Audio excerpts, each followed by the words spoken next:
Bismillahirrahmanirrahim. Assalamualaikum warahmatullahi wabarakatuh. Perkenalkan, nama saya Nandika Ajara Putra, NPM 102211173 dari kelas C3 Akuntansi 2021 Universitas Teknologi Digital.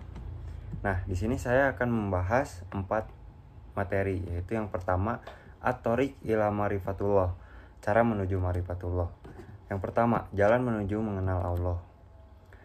Jalan menuju mengenal Allah, yang pertama ada akal sehat. Akal sehat, akal budi, nalar wajar atau nalar umum adalah penilaian yang masuk akal dan praktis mengenai masalah sehari-hari atau kemampuan dasar untuk melihat, memahami, dan menilai dengan cara yang umumnya dimiliki oleh hampir semua orang.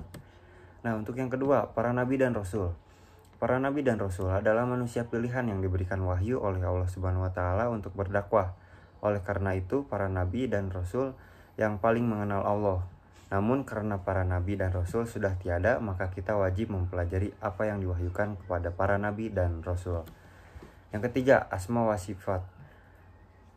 Makna tauhidul asma wa sifat, mengesahkan Allah dalam hal nama-nama dan sifat-sifatnya, adalah meyakini secara mantap bahwa Allah Subhanahu wa taala menyandang seluruh sifat kesempurnaan dan suci dari segala sifat kekurangan, dan bahwa Dia berbeda dengan seluruh makhluknya. Yang selanjutnya yaitu 2 ayat-ayat kauliyah dan kauniyah. Yang pertama ada ayat-ayat kauliyah. Ayat ini berasal dari ucapan yang bersumber dari firman Allah Subhanahu wa taala yang sering kita jumpai di dalam kitab suci Al-Qur'an. Yang kedua, ayat-ayat kauniyah. Ayat kauniyah adalah ayat atau tanda yang berwujud di sekeliling manusia yang diciptakan oleh Allah. Ayat-ayat ini adalah ayat-ayat dalam bentuk segala ciptaan Allah berupa alam semesta dan semua yang ada di dalamnya. Selanjutnya, manfaat ayat-ayat kauniyah. Merasakan keagungan Allah dan kelemahan diri. Nah, di sini ada metode Islam dan non-Islam. Metode Islam. Metode mengenal Allah Ta'ala yang islami adalah dengan cara menggunakan al-akli atau akal dan al-fitrah atau fitrah, as-sam'u pendengaran, dan al-bashar penglihatan, untuk memikirkan ayat-ayat al-gauliyah firman Allah, al-mujizah mujizat, dan ayat-ayat kauniyah ciptaan Allah. Selanjutnya ada metode non-Islam. Dalam rangka mengenal Allah Tuhan, mereka lebih senang mengikuti hawa nafsunya sendiri. Pengenalan mereka kepada Allah Ta'ala hanya berlandaskan dugaan, sangkaan, dan hawa nafsu. Selanjutnya, saya di sini akan membahas tentang al-mawani fi ma'rifatullah, penghalang mengenal Allah. Nah, untuk penghalang mengenal Allah yaitu ada 2, maradus syahwat, berkaitan dengan penyakit hati berupa nafsu dan kesenangan serta perilaku yang tidak terpuji. Yang kedua, maradus subhat, berbagai hal yang menimbulkan keraguan, lebih banyak berkaitan dengan masalah akal dan logika. Maradus syahwat dibagi menjadi beberapa. Yang pertama ya al-fisku, kefasikan. Fasik adalah orang yang senantiasa melanggar perintah dan larangan Allah, bergelimang dengan kemaksiatan, serta senantiasa berbuat kerusakan di bumi. Mereka hanya memikirkan kehidupan dunia saja, tidak memikirkan kehidupan di akhirat nanti. Yang kedua yaitu al-kibru, kesombongan. Kesombongan adalah salah satu dari penyakit hati yang sangat berbahaya bagi manusia. Dengan segala bentuknya, kesombongan faktanya adalah memandang dirinya lebih baik dari orang lain dengan merendahkan mereka.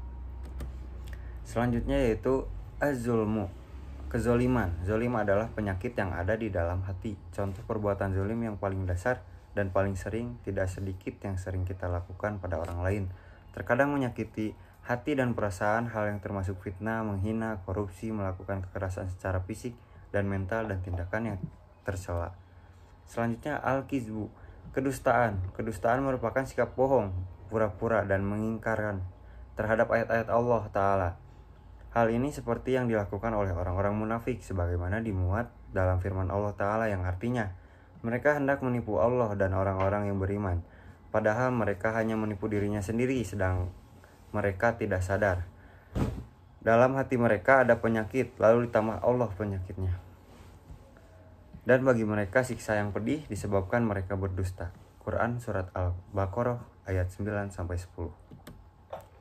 Nah, yang selanjutnya ada al-jahlu, kejahilan atau kebodohan, yakni tidak mau memikirkan ayat-ayat Allah Ta'ala, baik ayat-ayat kauliyah yang tersurat dalam Al-Quran maupun ayat-ayat kauniyah yang tersirat di seluruh penjuru alam semesta. Selanjutnya ada al-irtiyab, ragu-ragu. Hal ini disebabkan karena sedikitnya ilmu dan ma'rifah pemahaman. Bisa dikatakan pula keraguan-keraguan ini lahir dari kebodohan. Begitulah orang-orang munafik. Selanjutnya al-inhiraf, penyimpangan. Manakala manusia tidak mau berpegang teguh kepada petunjuk Allah Ta'ala, tidak mau berkomitmen melaksanakan tuntunannya, bahkan mereka malah mengikuti hawa nafsu dan akal pikirannya. Selanjutnya ada al-ghaflah, kelalaian. Dalam poin pertama telah disebutkan bahwa jika manusia tidak menggunakan potensi dirinya untuk memahami ayat-ayat Allah Ta'ala, maka mereka akan terhalang dalam mengenalnya. Hal ini karena kebodohan mereka itu membuat mereka lalai atau lengah. Allah Ta'ala berfirman dalam Quran Surat Al-A'raf yang artinya, dan sesungguhnya kami jadikan untuk isi neraka jahanam kebanyakan dari jin dan manusia.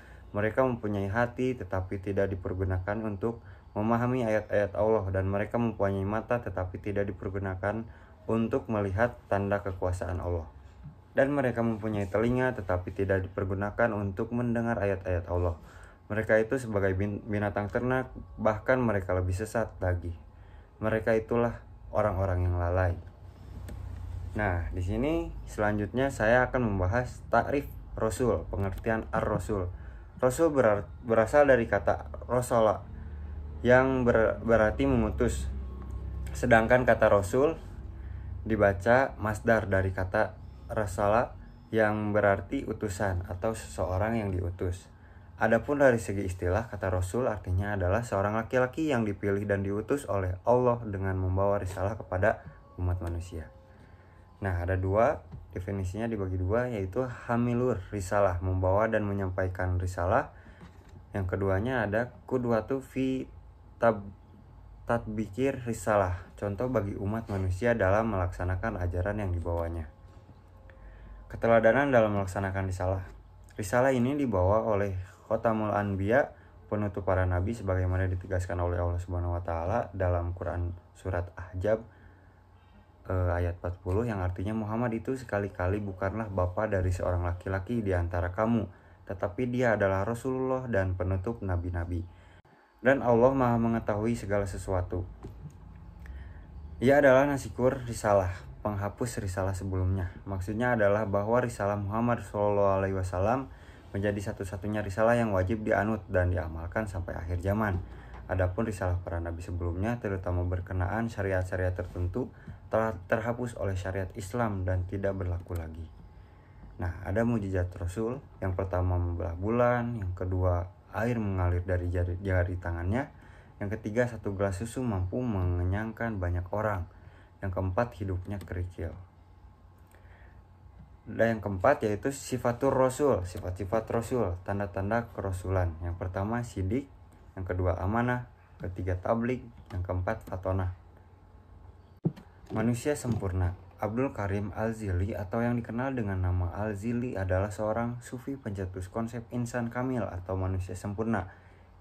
Insan kamil adalah suatu konsep yang berhubungan dengan persepsi mengenai manusia yang dipandang memiliki sifat mutlak dari Tuhan atau sebuah fisik sempurna yang patut ditiru oleh manusia lainnya.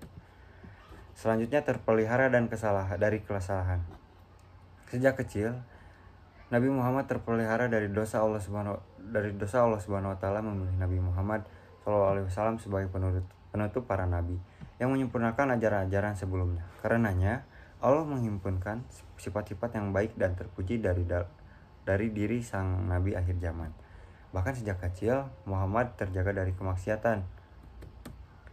Selanjutnya komitmen. Selain itu juga Rasulullah SAW memiliki sifat yang selalu berkomitmen dengan apa yang diajarkannya. Sifat tersebut dinamai dengan iltizam Rasul, yang memiliki arti orang yang selalu berkomitmen kuat dengan apapun yang mereka ajarkan. Akhlak yang agung yaitu Al-Quran. Nabi Muhammad memiliki akhlak yang agung. Setiap muslim meyakini bahwa Nabi Muhammad SAW merupakan sosok manusia sempurna atau paripurna. Beliau memiliki akhlak agung yang tiada tandingnya. Karena akhlaknya, Nabi Shallallahu Alaihi Wasallam dicintai dan dihormati segenap kalangan. Yang selanjutnya yaitu suri tauladan. Rasulullah Shallallahu Alaihi Wasallam adalah suri tauladan bagi seluruh manusia. Rasul menyatakan bahwa pusat eksistensi manusia yang menentukan kualitas kediriannya adalah kolbu.